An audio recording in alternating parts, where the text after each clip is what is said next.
तो आज से जो शुरू हो रहा है वो फंक्शनल पार्ट है। इस फंक्शनल पार्ट में सबसे पहला सूत्र बागभट्ट जी का। बागभट्ट जी के लिए उनके 7000 सूत्र सभी महत्व के हैं, सभी महत्व के। पहले गैस बनेगी, वायु बनेगी, वायु वायु, और ये वायु आपकी जिंदगी हराम कर देगी। लेकिन आज के जो सूत्र हैं वो जिंदगी का फंक्शनल हिस्सा है। आप जानते हैं कि कोई भी सिद्धांत होता है उसका एक हाइपोथेसिस होता है और उसका एक फंक्शनल पार्ट होता है। 20 सूत्र लिखे हैं कि भोजन पचेगा तो क्या होगा और भोजन सड़ेगा तो क्या होगा। मैं सड़ने वाले हिस्से की बात कर लेता हूं। वो कहते हैं कि भोजन अगर सड़ना शुरू हुआ तो सबसे पहले उन 7000 में से मैंने कुछ चुनकर निकाले हैं जो मुझे लगता है 2007 के हिसाब से बहुत महत्व के हैं। हो सकता है 3500 साल पहले कोई सूत्र बहुत महत्व के हों और अब 2007 में हमारी जीवन शैली के हिसाब से वो उतने महत्व के ना हो, क्योंकि बागभट्ट जी ने जिस जीवन शैली में रहते हुए वो सूत्र लिखे हैं वो ऋषि मुनियों की जीवन शैली है। आपकी जीवन शैली और ऋषि मुनियों की जीवन शैली में थोड़ा अंतर है। तो आपकी जीवन शैली के हिसाब से मैंने जो सूत्र निकाले और जिनको मैं महत्व का क्रम देता हूं उसमें सबसे पहला सूत्र, संस्कृत में वो कहते हैं कि पेट जिंदगी भर आपका अच्छा रहे, दुरुस्त रहे। इसका मतलब यह है कि आप जो कुछ भी खा रहे हैं उसका ठीक से आप पाचन करते रहे। वो कई बार ये लिखते हैं अपने सूत्रों में कि खाना महत्व का नहीं है, खाने को पचाना महत्व का है। आपने खाने को खाया ये इतना महत्व नहीं है, जिसको आपने खाया उसको पचाया ये ज्यादा महत्व का है। क्योंकि भोजन पचेगा तो रस बनेगा, उसी रस में से मांस, मज्जा, रक्त, मल, मूत्र, वीर्य, मेद ये सब बनेगा, अस्थियां बनेंगी और वही आपके शरीर के लिए आगे जीवन में काम आएंगी। तो खाया वो महत्व का, उससे भी ज्यादा महत्व का खाया हुआ पचाया। तो वो कहते हैं कि पेट हमेशा दुरुस्त रहे, माने पाचन क्रिया आपकी हमेशा अच्छे से चलती रहे। इसके लिए पहला सूत्र उन्होंने लिखा भोजनांते विषम वारी। ये पहला सूत्र मेरे हिसाब से, उनके हिसाब से नहीं, मेरे हिसाब पहला सूत्र भोजनांते विषम वारी। इसका सीधा सा अर्थ है भोजन के अंत में पानी पीना विष पीने के बराबर है। सूत्र ये है भोजन अंते, भोजनांते आप जानते हैं संस्कृत में मिला के कहने की परंपरा है। भोजन अंते माने भोजन के अंत में, भोजनांते विषम वारी, विष समझते हैं आप जहर, जहर जैसा क्या है पानी। भोजन के अंत में पानी जहर के जैसा है, विष के जैसा है। यह सूत्र है। अब इसको थोड़ा व्याख्यायित करता हूं ताकि समझ में आए। भोजन के अंत में पानी विष के जैसा है, यह बात वो कह रहे हैं। इसको समझना चाहिए कि क्या कह रहे हैं। सूत्र उतना ही है, समझने के लिए मैं आपको बहुत उदाहरण दूंगा ताकि आप जल्दी पता कर पाए। बागभट्ट जी ने एक सूत्र में यह कहा है कि हमारा जो शरीर है इसका जो मुख्य स्थान पेट है, इसमें एक स्थान होता है पेट के अंदर, नाभि, लेफ्ट साइड में नाभि से थोड़ा ऊपर जहां मेरा हाथ रखा हुआ है, इस स्थान को कहते हैं जठर। संस्कृत में कहते हैं जठर, हिंदी में कहते हैं आमाशय। जठर, आमाशय, अंग्रेजी में चाहे तो एपिगैस्ट्रिकम। तो ये जो जठर स्थान है, बागभट्ट जी कहते हैं कि इसमें अग्नि प्रदीप्त होती है। उसी को कहते हैं जठराग्नि, जठर अग्नि, जठराग्नि।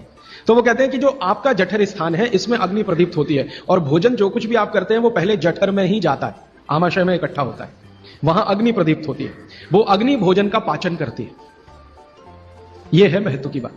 अब अग्नि प्रदीप्त हुई, आपने भोजन किया, अग्नि प्रदीप्त हुई। और बागभट्ट जी इसके लिए एक सुंदर श्लोक लिखा है, लंबा है लेकिन हिंदी में बताता हूं। वो ये कहते हैं कि खाते ही अग्नि प्रदीप्त होती है, ऐसे ही जैसे आप बिजली के स्विच को ऑन करते ही लाइट जलती है।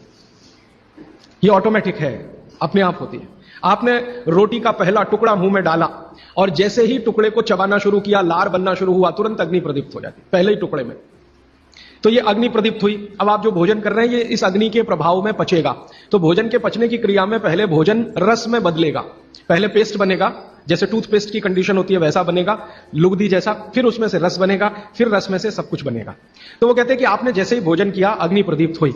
अब ये अग्नि भोजन को पचा रही है और आपने भोजन पूरा करते ही पानी पी लिया, गट गट गट गट गट गट, तो क्या हुआ? अग्नि शांत हो जाएगी।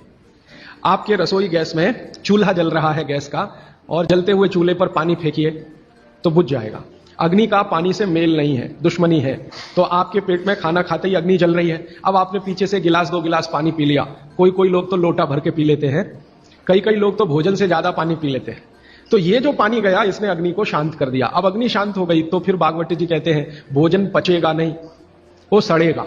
अब उन्होंने 20 सूत्र लिखे हैं कि भोजन पचेगा तो क्या होगा और भोजन सड़ेगा तो क्या होगा। मैं सड़ने वाले हिस्से की बात कर लेता हूं।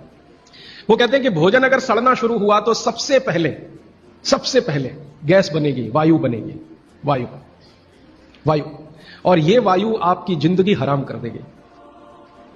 और ये वायु की तीव्रता जब बढ़ेगी तो गले में जलन होगी, छाती में जलन होगी, पेट में जलन होगी। फिर और ज्यादा तीव्र अगर ये हो गई वायु तो ये शरीर में जाएगी, घूमेगी, क्योंकि वायु को पकड़ना मुश्किल है, जहां स्थान मिलता है वहीं जाती है। तो ये वायु पूरे शरीर में घूमेगी तो सिर घूमेगा, आपको चक्कर आएंगे, सिर में दर्द होगा, पीठ में भी दर्द हो सकता है, हृदय स्थान पर भयंकर दर्द हो सकता है। कई बार तो इतना दर्द हो कि आपको लगेगा कि हार्ट अटैक आ गया, लेकिन वो वायु का दर्द है, हार्ट अटैक नहीं। और ये जो वायु बनी भोजन के सड़ने से, इसी वायु में से भागवत जी ने सूची बनाई है कि 103 रोग पैदा होंगे। 103। सबसे पहला रोग है उसमें एसिडिटी, हाइपर एसिडिटी। ज्यादा दिन अगर आपने ये चक्कर चलाया पानी पीने का तो अल्सर, पेप्टिक अल्सर, और ज्यादा दिन चक्कर चलाया तो बवासीर, मूलव्याध, भगंदर, ये सब रोगों की सूची है। और अंत का एक रोग है कैंसर। सड़े हुए भोजन का ही बाई प्रोडक्ट है कोलेस्ट्रॉल। अगर भोजन का पाचन हुआ तो कोलेस्ट्रॉल शून्य रहता है, वो कोलेस्ट्रॉल जो आपको हानि पहुंचाता है। आप जानते हैं शरीर में दो तरह का कोलेस्ट्रॉल है, एक गुड और एक बैड। अच्छा कोलेस्ट्रॉल माने एचडीएल, हाई डेंसिटी लिपोप्रोटीन। खराब कोलेस्ट्रॉल माने एलडीएल और उसका छोटा भाई VLDL, very low density lipoprotein. तो भागवत जी कहते हैं कि ये जो खराब कोलेस्ट्रॉल है वो रक्त में तभी आता है जब भोजन पेट में सड़ता है। इसका माने जिनको कोलेस्ट्रॉल बढ़ रहा है या बढ़ा हुआ है वो ध्यान दें, उनको भोजन पच नहीं रहा, उनका भोजन सड़ रहा है। तो कोलेस्ट्रॉल बढ़ेगा तो हार्ट अटैक भी आएगा। कोलेस्ट्रॉल बढ़ेगा, कर्क रोग 103वें नंबर पर उन्होंने लिखा है, कर्क रोग माने एसिडिटी से शुरू होकर आप कैंसर तक की यात्रा कर सकते हैं। तो वो ये कह रहे हैं कि जिस काम से वायु पैदा हो और वो वायु आपके सड़े हुए भोजन में से निकले, और बाद में भागवत जी कहते हैं, वो भी बता देता हूं, वो दूर का सूत्र है लेकिन यहीं पे ले आता हूं उसको, कि आपका जो भोजन सड़ेगा, इसको ध्यान से सुनिएगा, तभी भोजन में से, भागवत जी के शब्द दूसरे हैं, मैं आज के शब्द इस्तेमाल कर रहा हूं, तभी कोलेस्ट्रॉल बनेगा। 3 बीमारियां एक छोटी गलती से आती हों तो वो गलती कभी करना नहीं, माने भोजन के बाद कभी पानी पीना नहीं। पड़ेगा तो घुटने भी जड़ हो जाएंगे, सारी संधियां आपकी एकदम कड़क हो जाएंगी, आपको चलना फिरना मुश्किल हो जाएगा, 10 कदम चलना मुश्किल हो जाएगा। तो वो ये कहते हैं कि जब